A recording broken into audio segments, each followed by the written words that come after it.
pleasure to be here with you this evening, see so many familiar faces and so many new faces.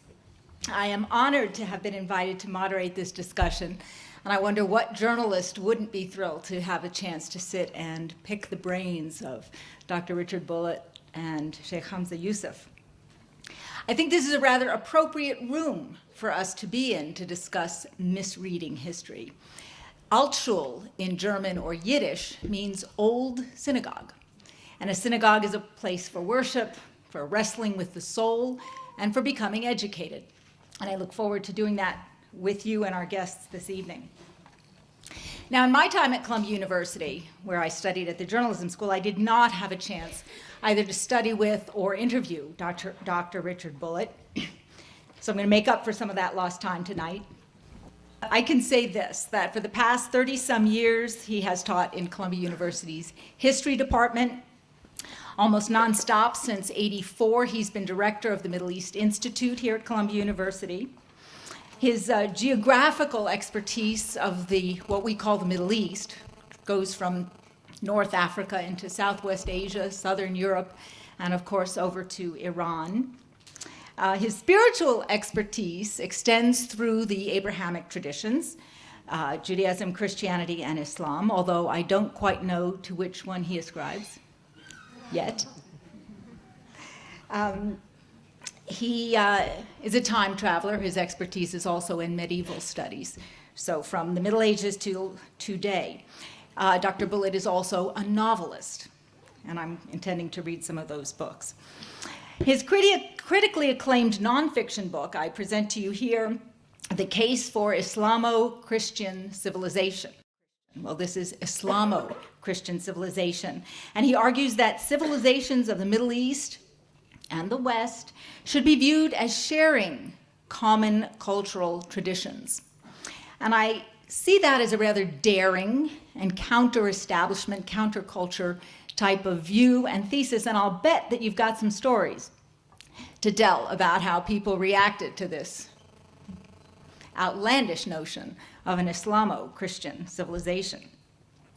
And I hope we'll hear some of those tonight. Ladies and gentlemen, please help me welcome Dr. Richard Bulliet.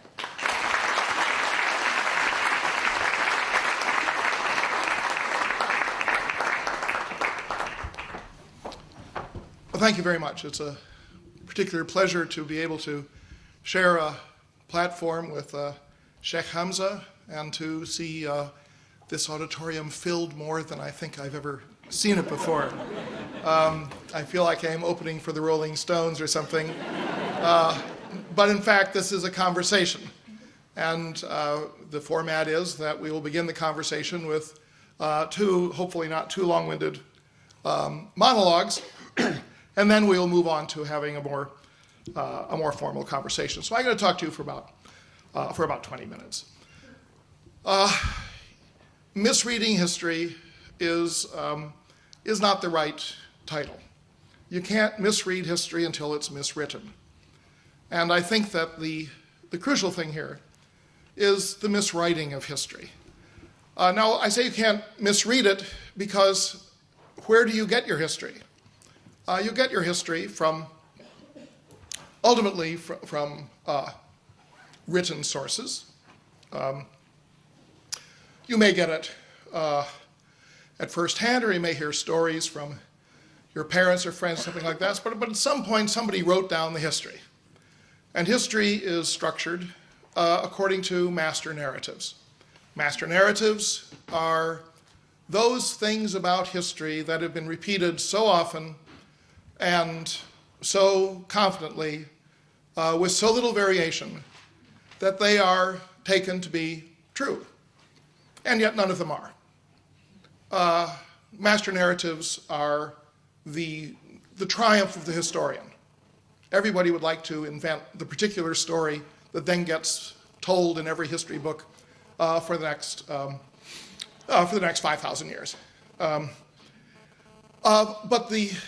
the fact of the matter is that master narratives are invented by historians, and the more successful they are, the less people are inclined to question them. And yet they're continually being questioned. And they're being questioned in ways that are effective. So that, if I can give a very obvious example, if you read a history of Europe written before, let us say, 1950, you'll read the standard history of Europe minus the women. There were no women in Europe before 1950. Then you move along, and you get a generation of really formidably talented feminist scholars who are historians. They find the sources, they read the sources, they write the stories, they publish the stories. You cannot read a history of Europe now that is not teeming with women. We need this in the Middle East, frankly. But the fact of the matter is, someone has to do it. So we have rewritten the master narratives. So European history is now coeducational. European history is, I mean. History of my hometown, Rockford, Illinois, where I grew up in a Methodist household, just to set your mind at ease. In my hometown, I grew up, and I knew that there were two people who founded Rockford, Illinois. One was named Kent, and one was named Blake. I recently went to the homepage of my town, and I found out that three people founded Rockford: Kent, Blake, and the slave of one of them. And suddenly, black people appeared because that's a new master narrative. At one time, there were no black people in American history. Now there are. So when I talk about the idea of reshaping master narratives, I'm not talking about something that's purely fanciful. I'm talking about something that is the bread and butter of what historians strive to do. And right now, there is a contest going on, to some degree, in the question of rewriting the master narratives of a history that engages the Muslim Middle East and North Africa, if not the entire Islamic world, and Europe, primarily Northwestern Europe. In that contest, on the one hand, you have a book like this bad book, just published by Anthony Pagden of UCLA, your USC, UCLA. It's called Worlds at War, the 2,500-year struggle between East and West. There's a book that the noted but not very good historian Ephraim Karsh describes as, if you are going to read only one book on the Manichaean struggle between East and West, this is the book. But that's the master narrative. It is to say not that there is a history of Europe, of Christendom, and there's a history of Islam, but rather there's a history of good and evil. And, don't be surprised if I tell you that the good happens to be the Christians and the tradition that they established in Europe, and the evil, the Manichaean. I mean, the whole note, and I wouldn't have quoted Karsh using the word Manichaean because I don't think he's a very good historian, but in fact, Pagden himself describes Islam as a Manichaean religion. He doesn't explain what he means. This is part of his singular style. But the fact of the matter is, what he talks about, he says that his book had the genesis because he has a wife who's a classicist, and she saw a picture of Iranians bowing down in prayer. And it brought back to mind the fact that Herodotus had commented that the Iranians bow down before the king. She didn't seem to be able to distinguish between God and the Persian king. And she said, here we have something that's been continuous since the days of Herodotus, namely the bowing down. And she said to her husband, why don't you write a book about the perpetual enmity between Europe and Asia? Puts the words perpetual enmity in quotes. Specifically, Herodotus's idea of the perpetual enmity between Europe and Asia. What Herodotus meant was the Trojan War. You had Athens, or the Achaeans in general, and right across the Aegean Sea, you had Troy. Troy was in Asia. The Achaeans were in Europe. That was the perpetual enmity he was talking about. But somehow it's now transformed into Herodotus, the time traveler, who can coin a phrase that will be true for the succeeding 2,500 years, which he did not live to see. This is the sort of effort to recalibrate master narratives. So what this book is, it's not a history of worlds at war. It's a history of the European imagining of its enemies. There's nothing here actually about the other side.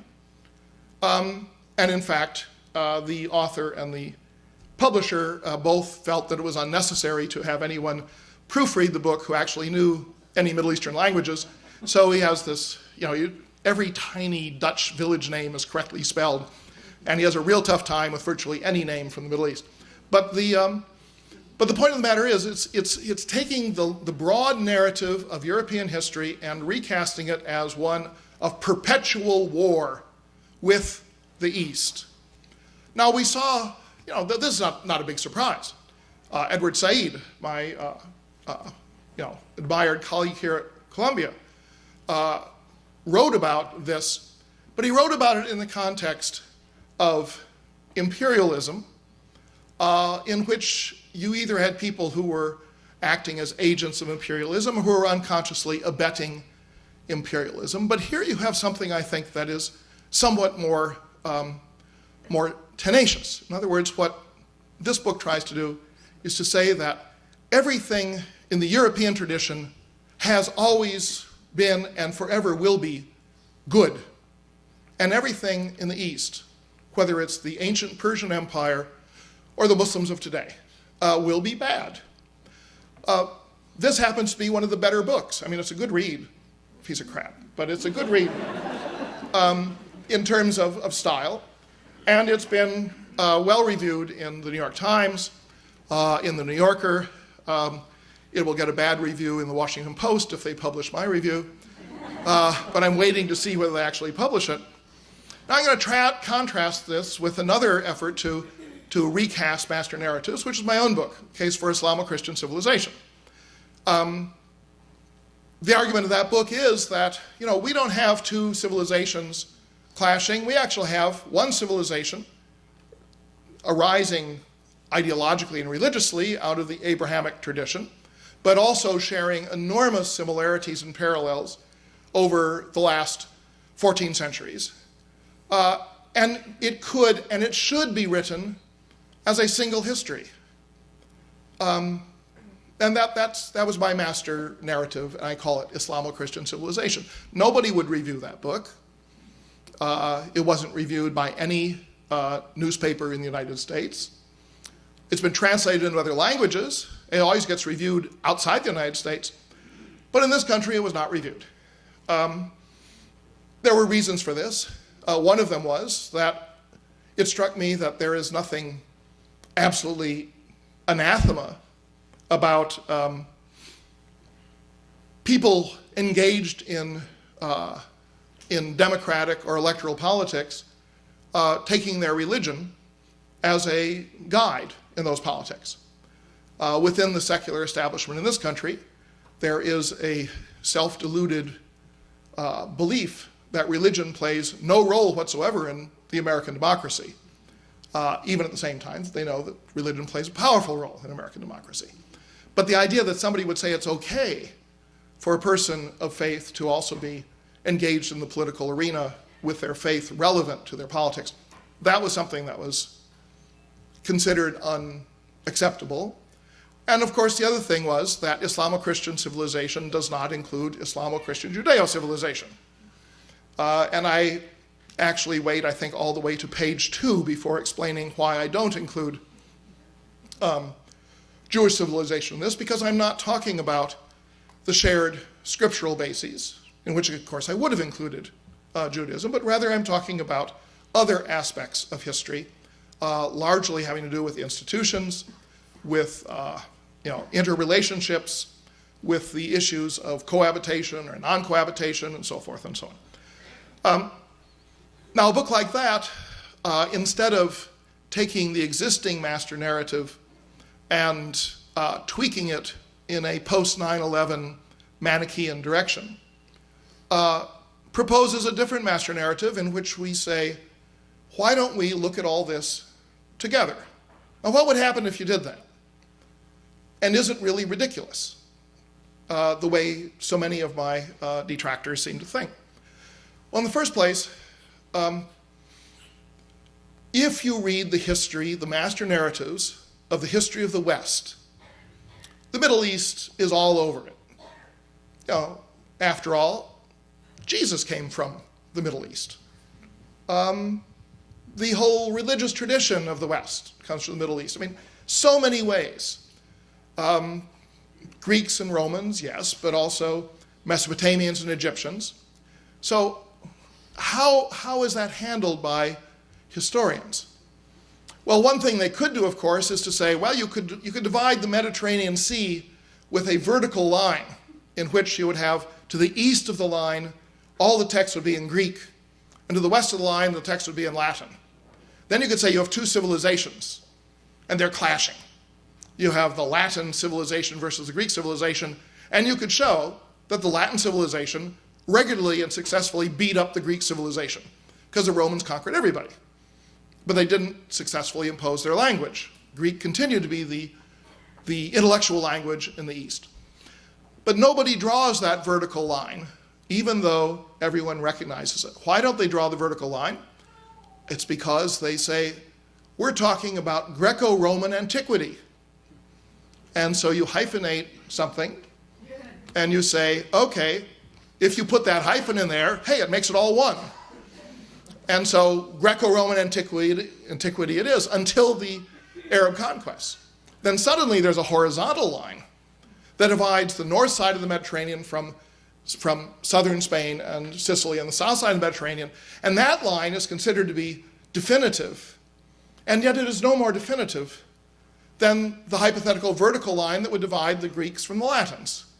What do I mean by no more definitive? Well, first, I mean that most of the people on the south side of that line, most of the people living in the early caliphate were Christians.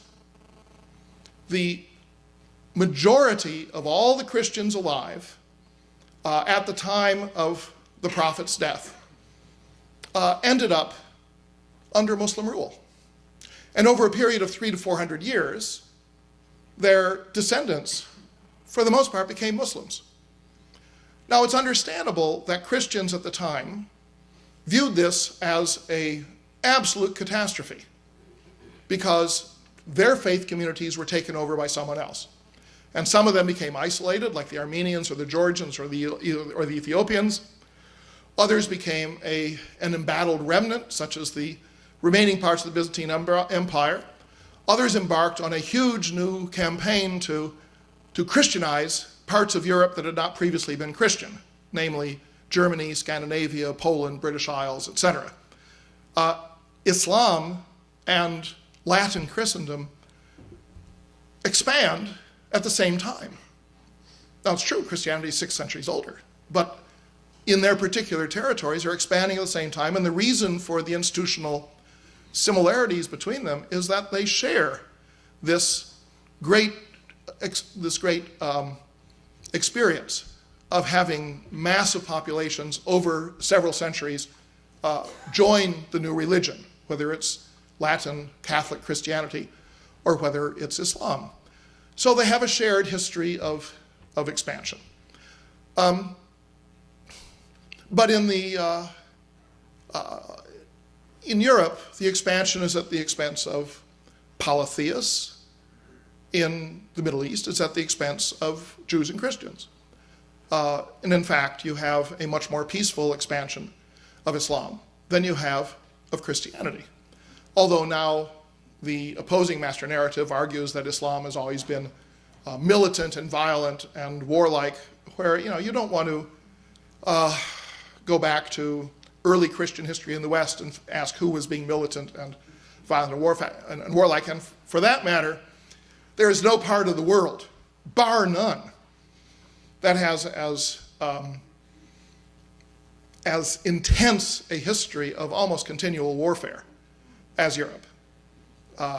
From the time of the Peace of Augustus in the first century AD down to the current EU era in European history, in between, there's almost 2,000 years of nearly constant warfare.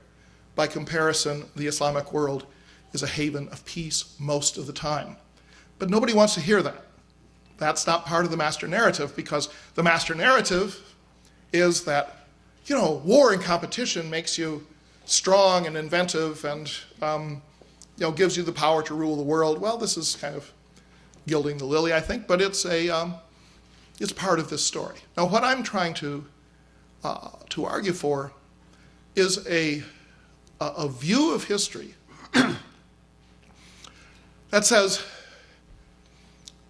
the similarities, both in doctrine and in scriptural origin, and in the actual history of institutions, whether we're talking about universities or the clergy or other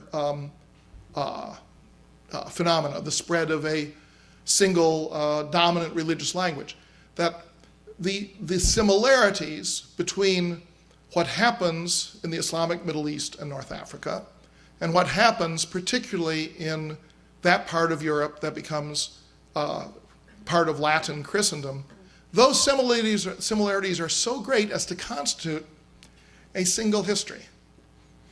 And they should be taught together. Just as someone in a classics department is expected to know Greek and Latin, and someone, at least in this university, who studies East Asian history is required to know both Japanese and Chinese, we should make it a requirement that anyone who does, let's say, pre-modern history dealing with the northwest quadrant of the Afro-Eurasian landmass, they should all be required to know both Arabic and Latin, and preferably Greek and Persian as well. Because we've been so governed by the narratives of division that we have structured our entire academy around this. It is naive, I think, of me to think this could ever change. When I was writing the book, I had this idea that I would throw out the term Islamo-Christian civilization, and then I would simply Google it every few weeks or few hours and watch as it took over the world. Because surely that is what a better idea does. This is what the better mousetrap does. So I did, and lo and behold, pretty soon I was out of the single digits. So, I can't say that my endeavor has been crowned with success, or perhaps ever will be crowned with success. But if one thing I think it has done is to introduce at least the possibility of people reading history differently. And it isn't that you can look at it this way and learn from the other. The notion of the other in itself is a questionable issue. Are we not the same? Who's the other? After all, for a very, very long time, Europeans knew perfectly well who the other was. And if you were a Lutheran, it meant it was the satanic Pope in Rome. And if you were a Catholic, it meant you were one of these, it was these people who followed these demonic, demented Protestant leaders. And then it all kind of cooled out, and they said, hey, we're all Christians. We can get along. Well, I'm not saying that there is no violence now, that there is no contest, but in the long run, we have one history. We're all sharers in this history, and if the Protestants and the Catholics can sit down and break bread together and agree to hate Muslims, then why can't the Protestants and the Catholics and the Orthodox and the Jews and the Muslims sit down and recognize that they have more to learn and more to gain from talking about their shared history than they have in allowing anyone to perpetuate the kind of ideologically distorted history that this book represents, which to me is a profound miswriting. Thank you very much.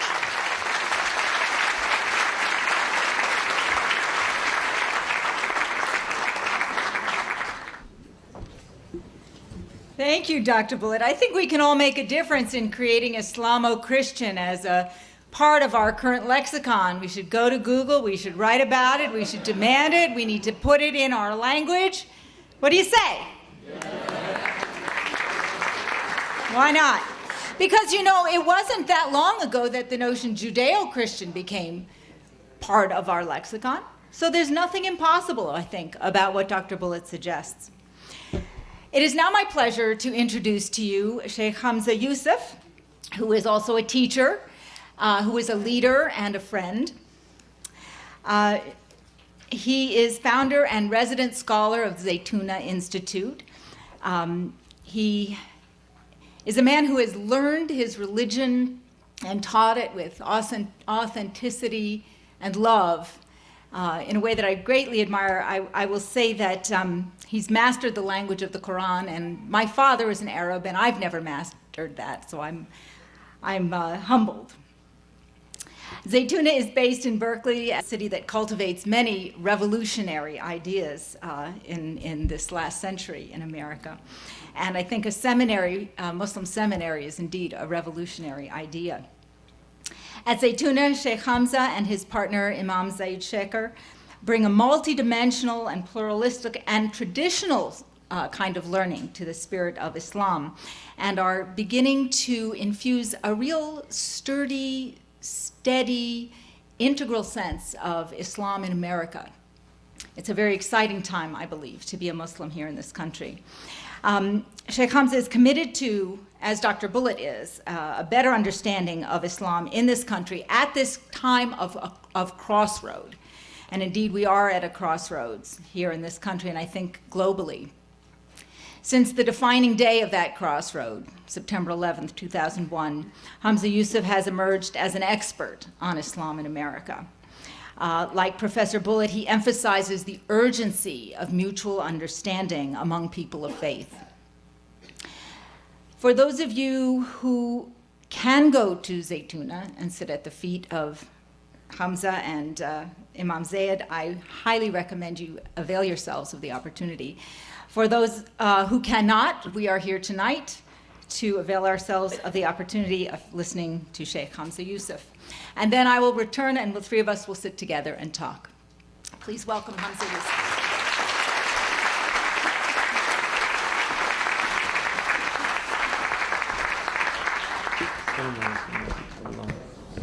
بسم الله الرحمن الرحيم وصلى الله على سيدنا محمد وعلى آله وصحبه وسلم تسليما. Alhamdulillah. First of all, I wanted to just to say to Dr. Bulliet that I felt like I was the opening act was the Beatles, so now I'm really stuck here. So I think the idea of misreading history is a major problem. Misreading any book is always a problem. One of the former professors at Columbia University, Mortimer Adler, actually wrote a book called How to Read a Book. And it's actually worth reading. I would get the first edition, which was 1940. It went into several editions, and it was later rewritten with Charles Van Doren, who was the son of another teacher from Columbia that I was actually named after. My father studied and took his degree from Columbia here. So I'm not an alumnus, but I am the son of an alumnus, if that counts for anything here at the university. They'll probably send a donation thing now. I want to recommend for people to read this book because I think it is an important book. And I would not really put it past the West that one day the idea of an Islamo-Christian civilization is quite possible. I said a few minutes ago that I think before the Holocaust it would have been impossible for there to have been the concept of a Judeo-Christian society in the West. I think it would have been very difficult for people. People tend to forget that It wasn't that long ago when Jewish people couldn't go onto the beaches of the East Coast. There used to be signs, no Jews and no Negroes allowed. So things have changed. And that should give us hope that there is possibility of change. There's a lot of talk about change going on lately in the air, but the truth is that things do change. Things change for the worse, and things change for the better. And that's part of the nature of just being in the world. Even as you grow older, I think you find certain things change for the worse, like your body, but your mind actually reaches its peak at 49, according to Aristotle. So for the young people in the audience, you have something to look forward to. If the lessons aren't making any sense right now, you might want to review those notes in about 25 years when you've got enough gray cells to actually work out what the hell the professor was talking about. But I do think things change. And I think today we're living at a time in which ideas that were the ideas of philosophers 1,000 or 2,000 years ago are actually becoming a currency amongst common people, which is quite stunning. The idea of racialism today is anathema in the United States in public discourse. It's very difficult for anybody. Your career is pretty much ended if you display public racism. Now, there are a lot of racists in the United States of America, and there are a lot of people that are not even aware of their racism. We've had sociological studies where they'll have a black person with a Harvard degree come in, and the person interviewing, the white person interviewing them, will change their syntax because there's an assumption that they just have to speak in a different way, and those people might consider themselves completely free of any racism. But there are embedded assumptions in worldviews and in the way we look at things. So things do change, and racism is one of the things that we're seeing change in this country. The fact that 70% of the young people in this country in the Democratic elections have been voting for Obama. And I think that's quite extraordinary. It says something about what's happening in our youth. And I think that that's a sign. If California, they say that what happens on the East Coast today happened about 15 years ago on the West Coast. I don't know if that's true, but we're all driving hybrid cars. I don't know if they've gotten out here yet. And we just started the Department of Volunteers, which is quite, I think, an extraordinary achievement by the governor out there, who, if you want to know why we elected him, we're hoping that we're going to be mistaken as a foreign country. Over in Europe.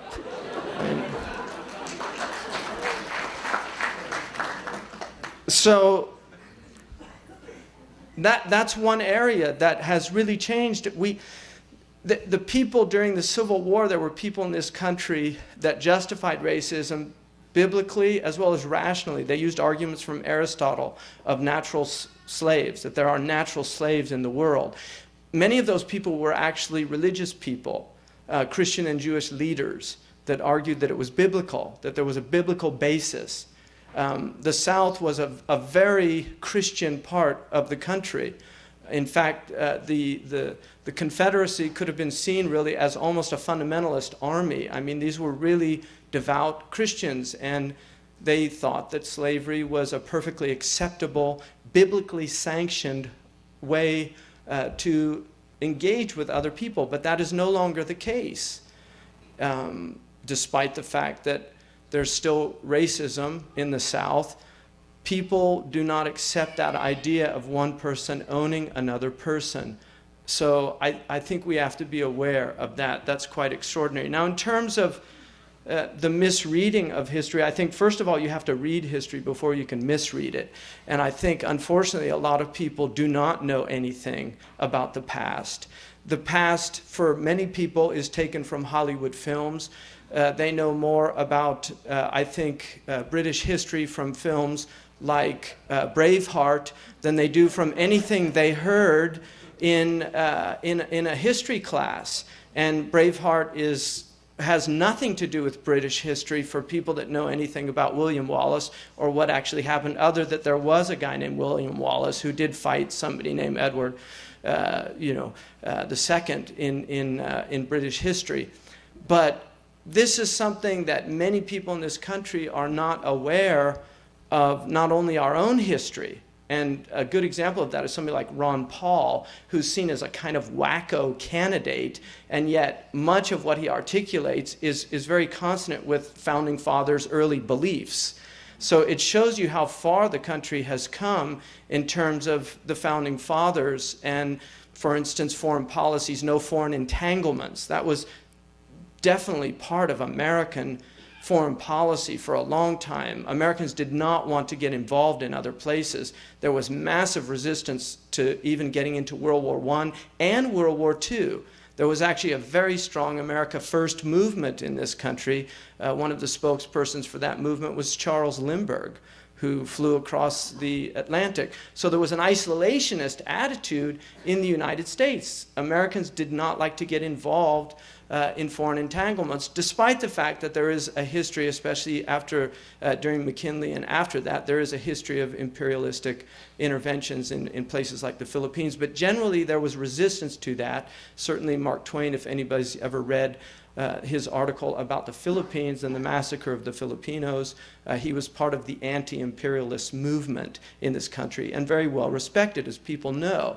One of his statements about which I think related to the Philippines, is that naked people have no rights in this world, meaning Aboriginal people. And he has his own racist remarks and things like that in his statements. But he was acting as an American. He's quintessentially American in his anti-imperialist attitudes. So the problem with this country and the way that we misread history, I think, is that we do have this master narrative. The Americans tend to see themselves as wearing white hats.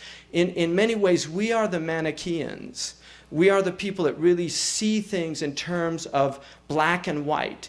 It's very difficult for us to perceive ourselves as the bad guy because it just doesn't go with the narrative that we were raised with.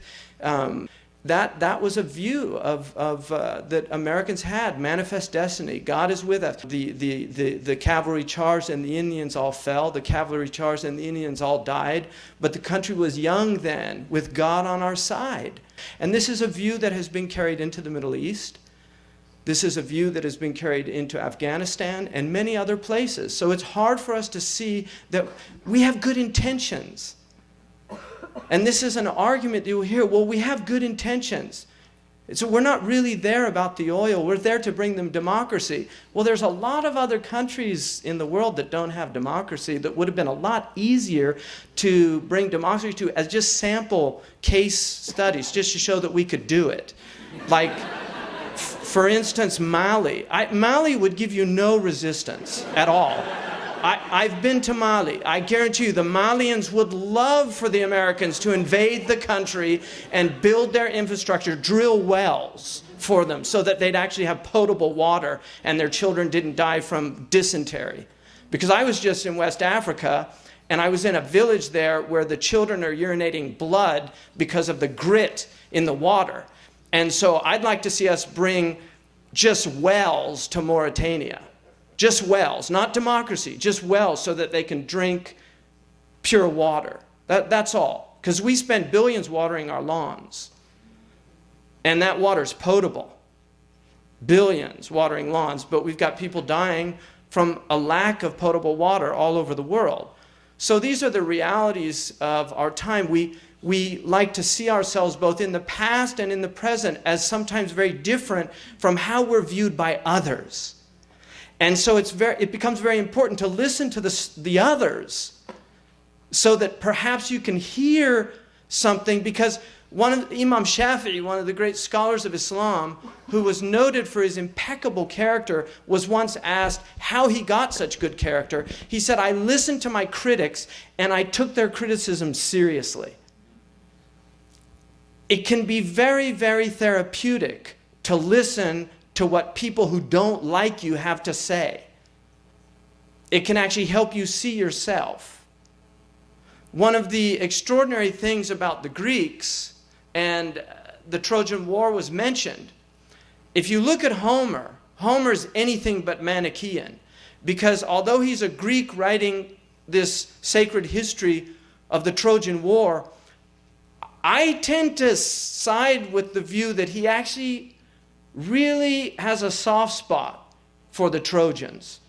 I think he really sees them as actually having more virtue than a lot of these Greek Achaean leaders in that war. And yet he was a Greek. And that's why the Iliad is anything but melodramatic.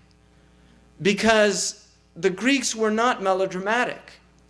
Great literature and great poetry is never melodramatic. It can't be, or it wouldn't be great literature or great poetry. So when you read poetry, and this is one of the beauties for me of the tradition of Islam, is that it demands of you, before you can actually interpret the Quran, you have to master Jahili poetry. Because it's poetry that gives us the nuances of life. It's only through the poet's vision of the world that we can actually get a sense of the ambiguities of the world. And this is something that's often very difficult for people to recognize, that the world is an ambiguous place. It is often very easy to misread the world. It's very often easy to see ourselves as we are not rather than as we are. And it's always easy to see ourselves in the best light. Always. That's the easiest way to go down. So in reading history, I think the first and most important aspect is obviously to get the right books, because often if it's miswritten, we fall into great error. And these lies and distortions of history have been repeated so often that they do become like truths. For instance, that the Alexandrian library was burnt by the Muslims. I even had a professor, even though I proved to him that it was not, and this was a professor of religious studies, I proved to him that it was not the case, he still told me, well, I like my version better. I mean, quite literally. And this is like Galileo makes fun of a group of churchmen where he shows them that the central nervous system was located in the brain and not the heart. And he shows them, and they remark that it's very interesting what you've demonstrated, and had not Aristotle said that it was centered in the heart, we'd have to agree with you. So this is one of the tragedies, that we have authorities that become like Moses bringing tablets in stone. If Bernard Lewis said it, it must be true, because he is the doyen of Middle Eastern studies. Nobody knows Middle Eastern studies better than he's fluent in Turkish and Arabic and Persian. And what do you say, O great master? O wise one, grand poobah of all who know of the Middle East, tell us what you see with your vast wisdom. Islam, something's gone wrong. We have to rectify it.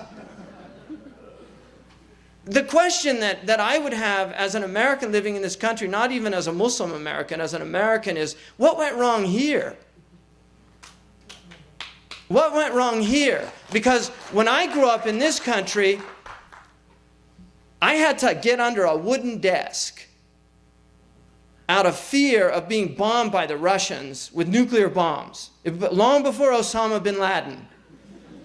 Seriously. And this was not an axis of evil that was living in caves that didn't even have email. Because there's no, seriously, there's no, you know, Osama, you've got mail. You know, he's not up there in that cave, you know. This was the Russian war machine. This was a real threat. And we were told, quick, get under your desks. When I was in 3rd grade, I didn't realize that the little wooden desk would not protect me from a nuclear explosion. So why were they doing that to us? What was the purpose of that exercise? create fear. I inherited from my great-grandmother, Lillian Cummings, who studied rhetoric in high school in Wichita Falls. And in that book, which she studied in 1882 by Alexander Bain, called Rhetoric, there's a section called The Emotions. She was 16 years old when she studied this section. And in that section, it had a couple paragraphs on fear. And it said, politicians will often use fear to deprive citizens of their civil liberties. This is why in a democracy, citizens must be vigilant and always be on guard against the use of fear. Because once a person enters into a state of fear, he's willing to surrender his common sense. Now, why aren't those books taught in our schools anymore? Really, why aren't they taught? Instead, Roosevelt said all we have to fear is fear itself. And we had a president that started orange alerts and red alerts. And are you afraid yet? That was actually a cover of Time magazine. It had the question, are you afraid yet? ? But when I was growing up, we had the Russian threat, and yet I never heard anybody talking about, should we torture Russian spies if we capture them to find out what they were doing? Should we have a Guantanamo Bay for Russian spies? I never heard that. It just wasn't part of America at that time. And that's why for me to be in this country and hear people talking about the torture question, when did it become a question? Because I thought that was a medieval concept that we've thrown off. I thought we transcended that. I thought human dignity, no matter what a person did, they were entitled to be protected in their body. That's what I thought this country was about. So what went wrong here? That's a question that I think Bernard Lewis needs to ask also. If he's going to ask what went wrong over there, which is a valid question, because things aren't so good over there. But are things really that good over here? Because we're rebuilding apparently Iraq and Afghanistan, and we haven't rebuilt New Orleans yet. We haven't rebuilt New Orleans yet, really. So we have to be able to perceive the world through the lens of nuance. We have to recognize that we're not living in a black and white world. There's not pure evil in this world and pure good. Human beings are an admixture of good and evil. It's our nature. All of us, whether you're Muslim, this is one of the extraordinary things about the world is it's so evenly distributed, good and evil. Really, it's quite extraordinary. And intelligence as well, the idea of superiority of races. Intelligence is very evenly distributed across the world. You can take people from the poorest countries in the world and take them as little children and put them in the most developed countries in the world. They learn very quick, they adapt, they learn all the same sciences, everything that people here are learning. They can do it. In fact, you can take a Bedouin, where I lived in Mauritania, you can take a Bedouin and bring him here, and within 2 weeks, he'll know how to turn the switches on, flush the toilet, put the toast into the toaster, pop it out, open the refrigerator, pour the milk out, do the whole thing that all we do. But if you go over to where he lives, you'll die in 2 weeks. Seriously, you'll die. In 2 weeks, you'll be dead. So they can survive here, but we can't survive over there. We've got a lot to learn from the Aboriginal peoples, because we might end up going back to no electricity, and it looks like it's all headed that eventually. Right? The polar ice caps are melting. All the water levels will go up, and all this electricity, you'll have water in the house get up to the level of the sockets, and that's it. Right? Florida, they won't have electricity there. They'll be on those stilted houses like they have in some of the South Asian countries. So we have to learn to look in a more nuanced way.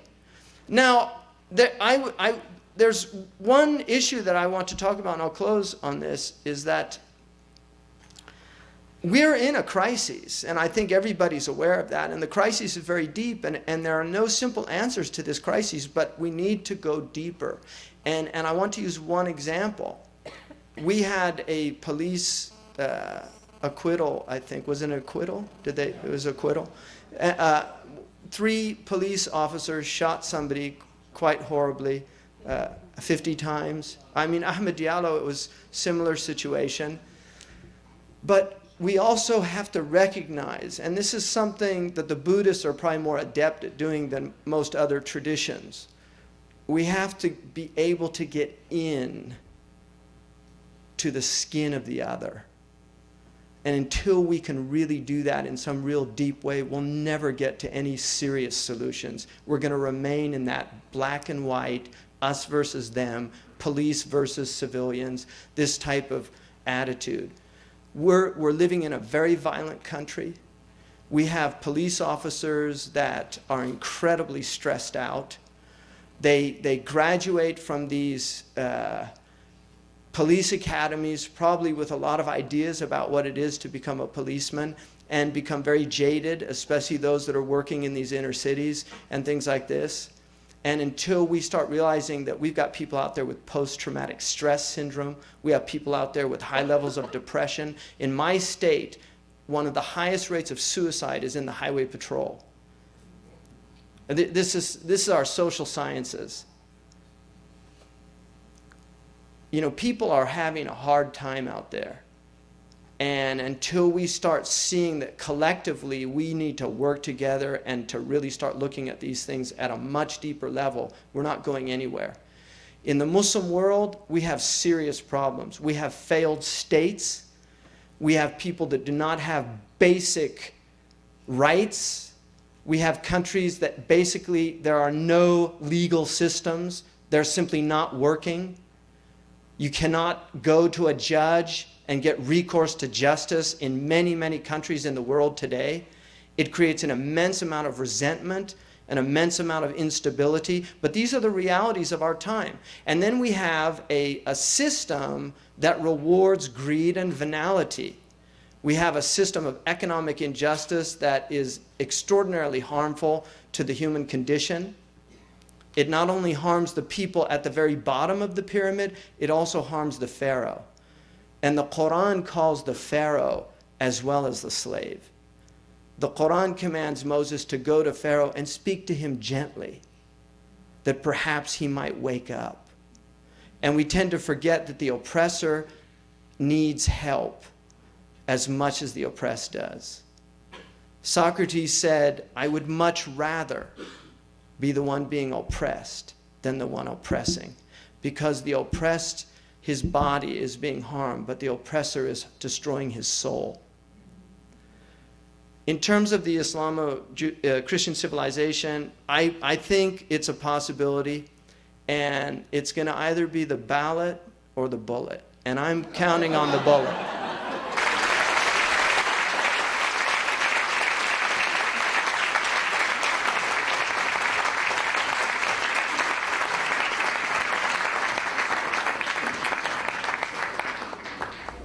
To make note, as we're talking of change and what's possible and the Islamo-Christian civilization, that we have, sitting at this stage, on this stage, we have a Methodist, we found out. We have all 3 American-born here. American-born son of 2 different Christian traditions. Catholic and Orthodox. Okay. So they ended up, they call that the Great Schism. So they did divorce. And they produced one of America's great Islamic scholars. I realized the only way I could really get out of the madness of the Catholic Orthodox schism was to become Muslim. So it worked out. I told an Orthodox priest that he was actually a bishop from Albania, and he was so troubled that I had apostated. And I told him, well, you do know that we've got that little clause there in the Orthodox tradition that as long as you've been baptized, you'll eventually be okay. Unlike the Catholics, where it's just zip. Well, I wanted to mention that my mom is Christian, the daughter of a minister from Scotland, and my father is Muslim, the son of a Haji from Karbala. And I think that with the three of us up here and the mission that you've set yourself out on, Richard Bulliet, and what you're doing, Hamza, and in my small way, perhaps myself, we are representing possibilities for this nation and possibilities for the future, as are you out there in the room, and we're not so unusual.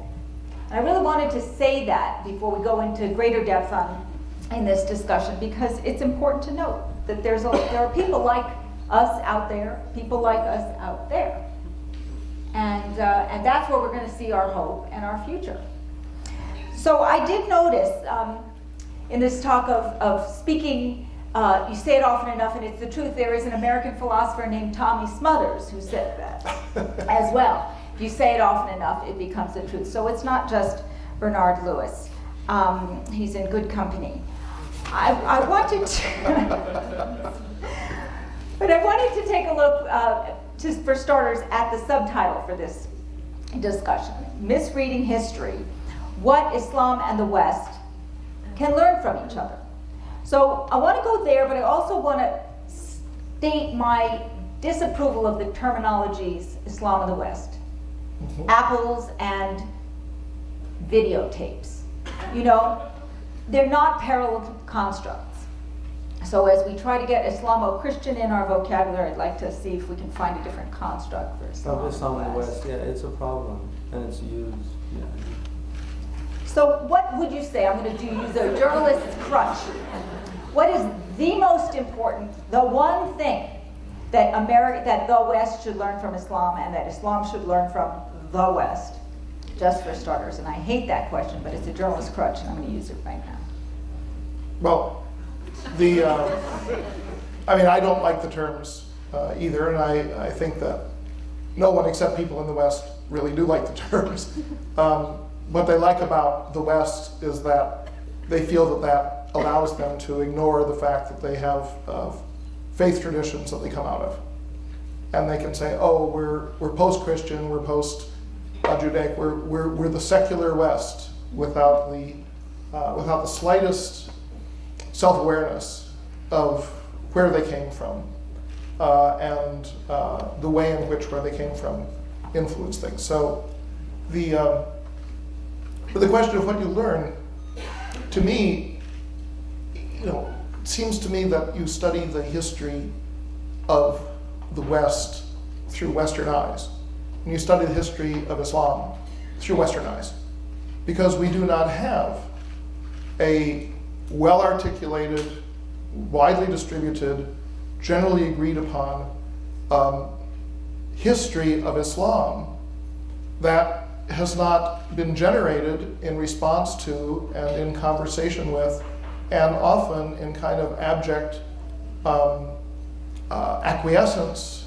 in the views of Western scholars. And I think that one of the things that Islam can learn from the West is the necessity of taking control of the discourse. So telling the master narrative from their own point of view. Yeah, but see, I wouldn't. The problem is that the point of view shouldn't be, the West says it's always us against them and we're good and they're bad. The alternative is not to say, from a Muslim point of view, it's us against them and we're good and the West is bad. I mean, because you can't mirror that dialogue. Instead, you have to transcend it and say, no, there is a different view in which the issue of some sort of eternal conflict is not central. That's a political changing environment. And the fact of the matter is that for hundreds of years, the Christians in the West did not consider Islam a separate religion. Right.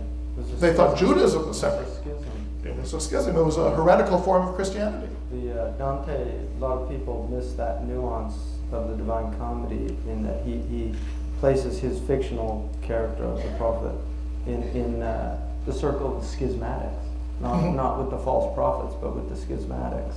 And Ali is there because he split Islam according to that Shia Sunni split narrative. So it was seen as a schism It's very interesting. So for an author like the one that I was talking about, Anthony Pagden, he says Dante got it wrong, inexplicably. Dante didn't understand that it's the West against Islam. Right. But the idea Also, of the I West think- against Islam is actually very recent. Yeah, and the Eastern Orthodox Christians have always been disenfranchised from even Western Christianity, and very much. I think the letter of the Archbishop of Antioch to the Pope about the comments he made about Islam. He said, "Look, we've been living here with Muslims for centuries, and it's very different from your perspective." And he was just asking that he understood the situation a little deeper than he was presenting it. I would say that the crisis, and you point this out in your book about legitimization and the crisis of legitimization, legitimacy is a crisis that I don't think is just in the Muslim world. It's happening here as well. It's happening. The whole nation state, the concept of the nation state, is becoming harder and harder to justify. In the type of globalized world that we're living in, the corporate hegemonies that are taking place now, and finance and its central role, which is actually superseding politics really in determining what's going on. But there is a crisis of religious authority, and the way the Catholics dealt with that always was with the magisterium. Jewish and Islamic tradition had a very nuanced way of dealing with that through a type of process of, the rabbis and the ulama would have these long discussions about things and kind of finally come to either a consensus or an acceptable disagreement. Like, your opinion's valid, my opinion's valid, God knows best who's right. And heretical views or views that were too deviant to be accepted within that were identified, and people were told to stay away, and that's how orthodoxy was identified. That's no longer the case. We have Google Islam today. We have mass numbers of Muslims reading primary text, which was never the case. Before you could read a primary text, you had to go through a training that enabled you to access those texts within the hermeneutic framework of that tradition. Now we have sects emerging in the Muslim world that are really new, and one of them is the political Islamic sect. That's a very new narrative, this idea of the Islamic State. That is a completely Western idea that Muslims have internalized and not even realized where it came from. They don't see that it actually is a Western idea and is far closer to Zionism than it is to Islam. The idea of creating an ideological state in which the believers can live free of the impurities of the disbelievers. So I think that what the West has, America to a certain degree, and certainly Europe, has been grappling with and dealing with, is how we create a pluralistic society where religious space is protected and is not a threat to the civil society itself. So religious violence was a crisis that emerged largely in the 17th century in Europe, which led to these solutions of how we deal with religion, because people are religious by nature, but how do we deal with that so that religion is protected and space is protected, and yet it's no longer a violent threat to the well-being of society? Well, it's certainly... The Muslim world is grappling with that now, because religious violence is something that's very real now in the Muslim world. And it's been alien, really, in the history of Islam. Like you said, it's far less prevalent in the Muslim world. But I think we have to learn how we can live with a religious space in which people are free to practice their religion as they understand it. Well, certainly our Constitution guarantees that freedom of practice. It doesn't say anything about separating church and state at all, the First Amendment. It actually says Congress shall not, interfere with, and I'm not quoting it exactly, the free exercise of religion. Thank you. When did this split start? You had mentioned that a moment ago, because I think it may have a time parallel with this phenomenon that Sheikh Hamza just mentioned. I think this is where Edward Said was right in associating imperialism. I mean, there's always been an anti-Muslim discourse, and also parallel to What, it. in American academia? No, I mean in Western thought from the time of the beginning of Islam onward. There has been an anti-Muslim discourse, and there have also been individuals, sometimes influential ones, who have been much more understanding. But was the discourse because it was a different religion, or because it was a power competition? It was both, but in a sense more because of power. For example, Charlemagne had relations, diplomatic contact with the caliph, and then his great-great-granddaughter actually sent an embassy to the caliph and said, look, you rule in the East, and I'm the ruler of Rome. She was the queen of Lotharingia at that point. Said, why don't we just have a permanent peace as long as you want? And the idea of there being peaceful relations was not anathema. It was a matter of whatever the power constellation was at the time. But once you get to the second half of the 18th century, and you get imperialism shifting into high gear with the idea of kind of having state imperialism establishing colonies in areas with large Muslim populations, then you begin to get more of the systematic demeaning of the Muslim tradition. But going back to what Hamza was saying, I was in Malaysia a couple of years ago, and the Sisters in Islam, which is a feminist group there, had a meeting. Anwar. Yeah, and they had a meeting with a couple of visitors, the Grand Mufti of Bosnia and an imam here from New York City. And they gave wonderful talks, and the women were really appreciated it and so forth. And then after saying how much they enjoyed their discourse, they started asking the tough questions. What can you tell us about child custody? What can you tell us about this? How can you resolve our problems? And then these guys didn't really say anything. And it became clear in conversation and in thinking about it afterwards that the problem was, and the Grand Mufti of Bosnia had said, we had a labor problem in Bosnia, and Sheikh Qaradawi delivered a fatwa. And I wrote him a letter saying, in Bosnia, I'm the Mufti, and you don't write a letter about Bosnia. And here they were, two imams of great reputation, but from other places. Were they going to say something to women in Malaysia and undercut the local imams in Malaysia? Well, now this is a problem. Is this the nation state beginning the system that originated at the end of the wars of religion in Europe? Is this the nation state beginning to impose itself as a model on Islam? Will you have an Islam that differs from place to place or not? Well, actually, in the Islamic tradition, one of the obligations, it's a condition for the mufti to be a resident of the place he gives fatwa. A mufti is not actually supposed to give a fatwa to a place he doesn't live in because he doesn't know the circumstances. But Muhammad Abdu became your first magazine mufti. He delivered a fatwa dealing with headgear in South Africa. I'm not a big fan.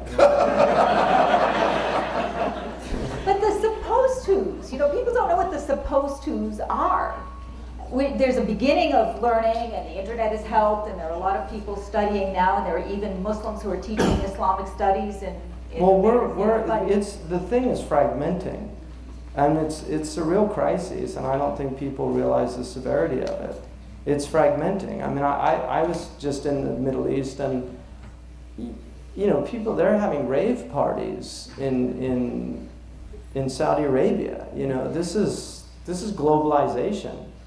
It's a very different world, and the older people they don't know what to do. They're just,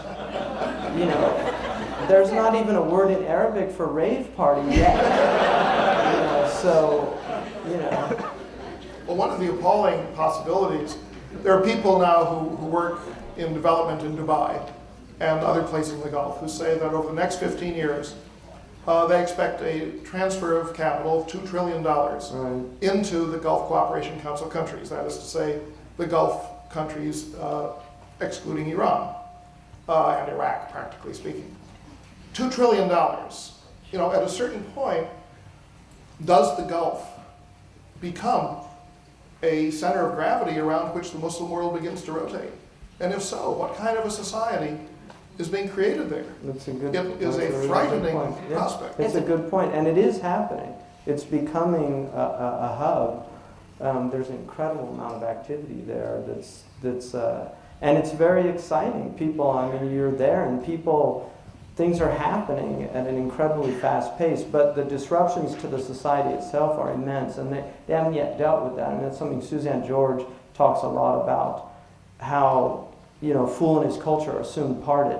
That it's very difficult for people outside of Western society to realize how much of Western dysfunctionality is embedded in Western technology, in Western ways of doing things. That it's a complete package.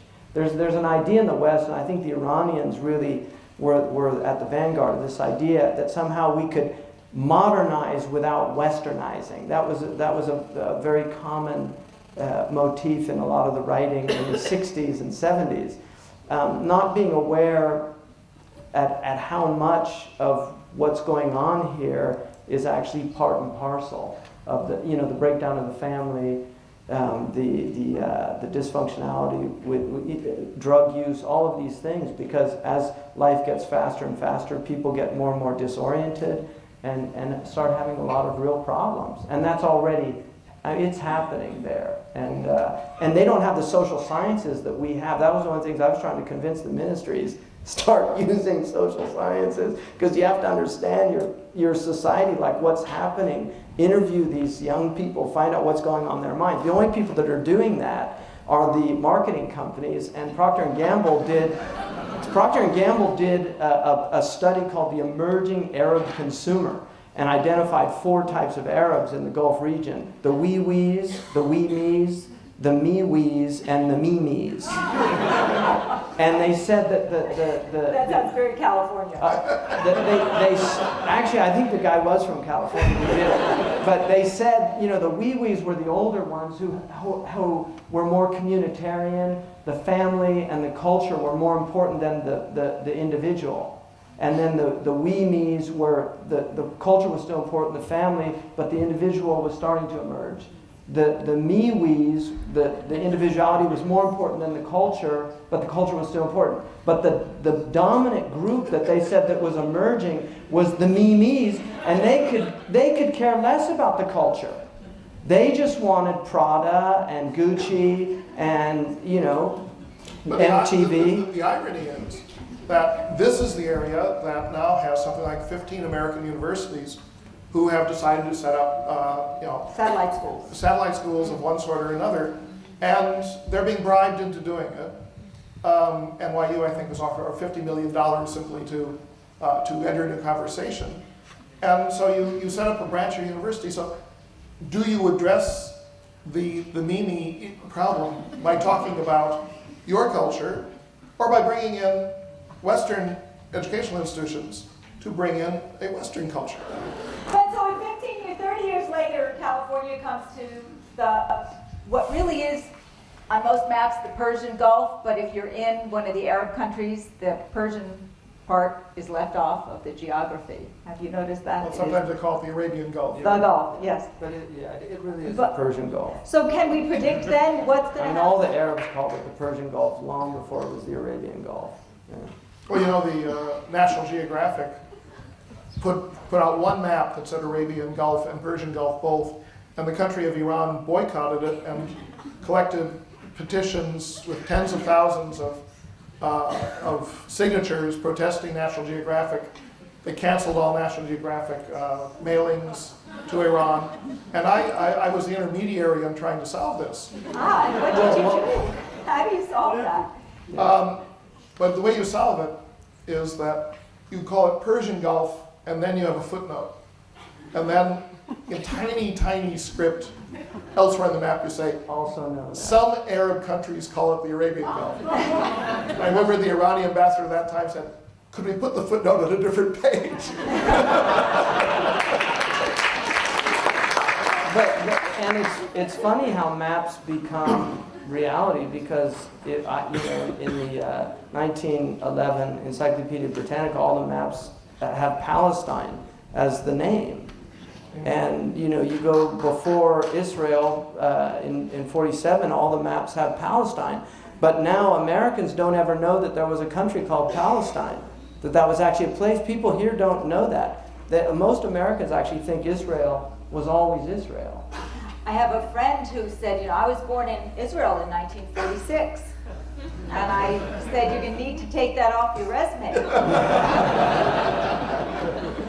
But I have a coin from Palestine, and it says Palestine. Postage stamps. And Palestine And it's is a in British Hebrew, name. but it's It in was- English, The Arabs Arabic, didn't and call it Palestine. Yeah. The Arabs didn't call it Palestine. They called it Shem. It was never called Philistine. The Arabs didn't call it Philistine. So even Palestine is a colonial name. That it was given by British they actually wanted the biblical name. That's what it was called in biblical times. And the Philistines are So actually... the Romans called it a biblical. Yeah, in biblical times, yeah. But it was a Roman imperialist. And the Philistines are the bad guys in the Bible. Yeah. Nothing changes. Nothing changes. Now, both of you... These are dangerous books. The Bible, the Old Testament, New Testament, the Gospel, and the Quran. They're dangerous books. They really are. And I don't think people realize how dangerous they are. But I think you made a very good point when you said that now people are reading the primary text without any introduction. You said Muslims are reading it, but non-Muslims are reading it too and writing absurd commentaries in which they say, well, I read it in the Quran and my interpretation of what it means governs, which is absurd. You say, well, are you familiar with the 14 succeeding centuries of commentary? No, I read it in the Quran. It's as if we've re-entered a sort of a time warp into the earliest elements of Protestantism, where you try and erase the entire history of the Catholic thinking about Jesus and Christianity and go back to some kind of primitive, intuitive reading of the gospel, except that at least the early Protestants usually knew Hebrew. Well, you articulated perfectly. To me, that is the crisis. That without a hermeneutic to understand these books that's rooted in compassion and in respect for the other, they become Manichaean documents that can really set people apart. And I think Muslims are susceptible to Manichaean readings of the Quran if they're not careful, just as the Christians and the Jews are very susceptible to Manichaean readings of their book. And that's why the Manichaean heresy is a heresy.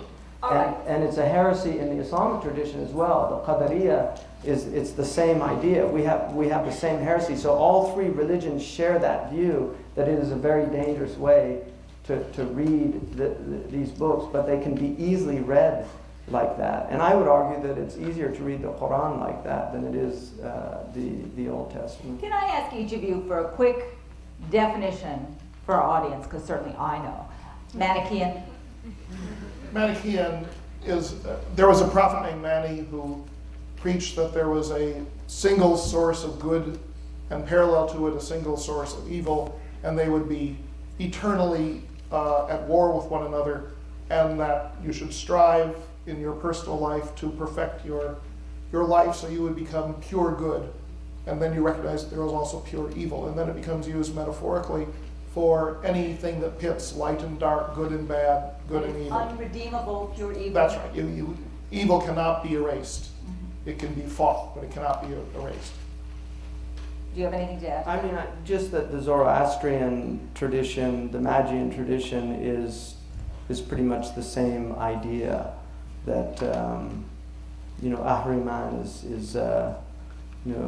you have the Mazda, Ahura Mazda, and Ahriman, the god of good and the god of evil, and they're locking heads. Whereas in the in the Quranic and the Abrahamic narrative is that God created evil with the good. So it's seen as coming from the same source, which gives you a metaphysical framework to understand evil, that it has a purpose, that it's something that's inside everyone. It's not something that is outside of yourself.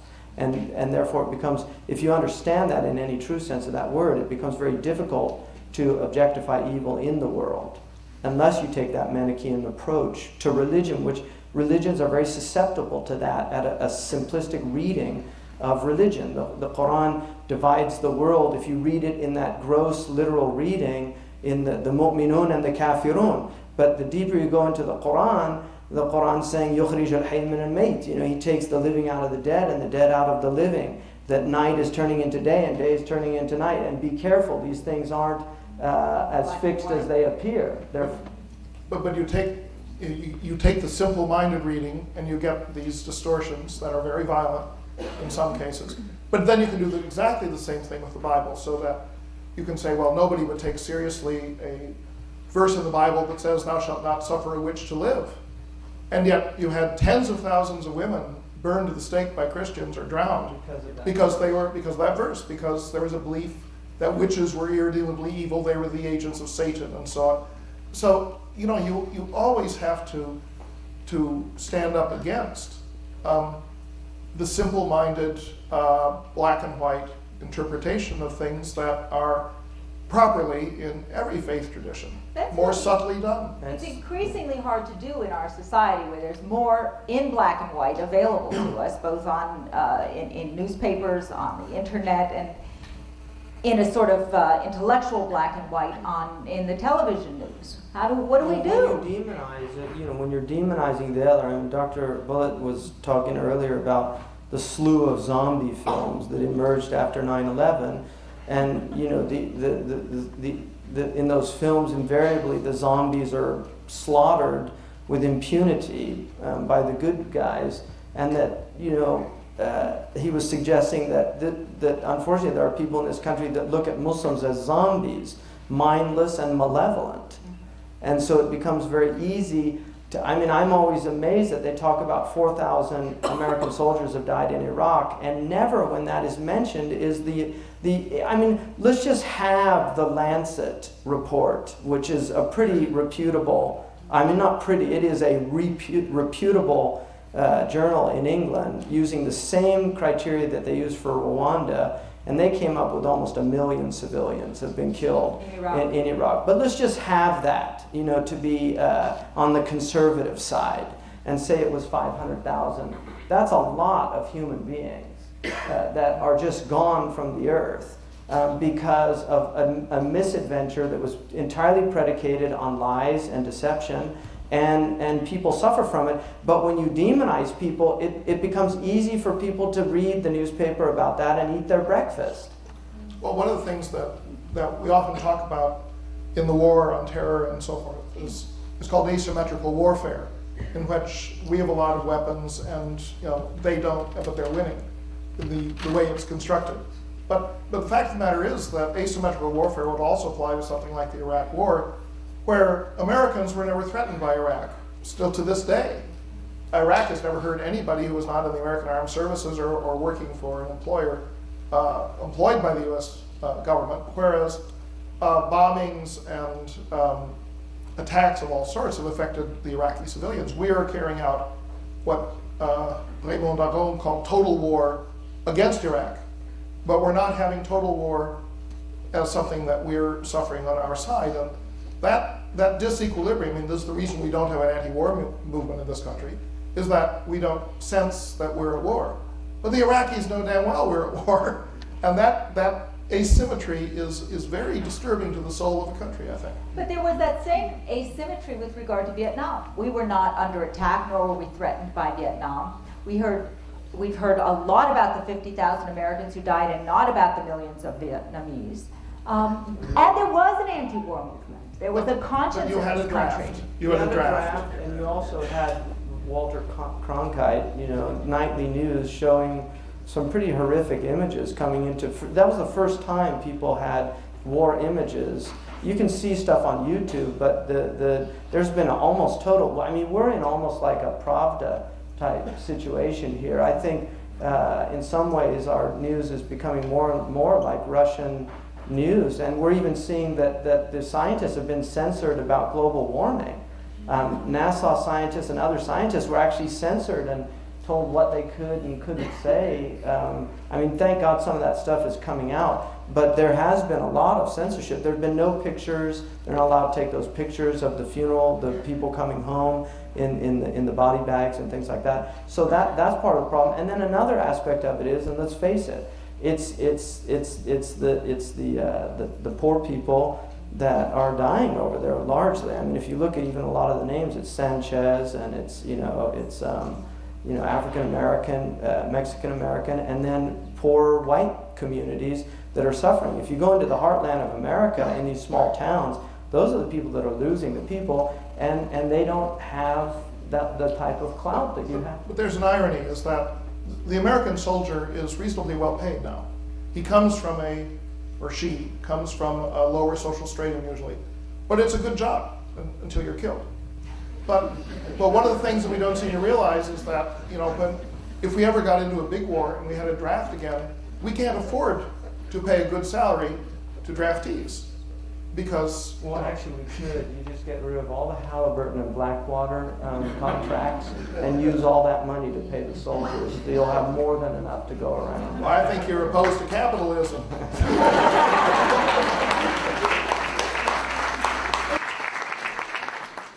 Well, let me say on behalf of the sons and daughters of Adam here today, thank you, Dr. Bulliet, thank you, Sheikh Hamza Yusuf, for a tremendously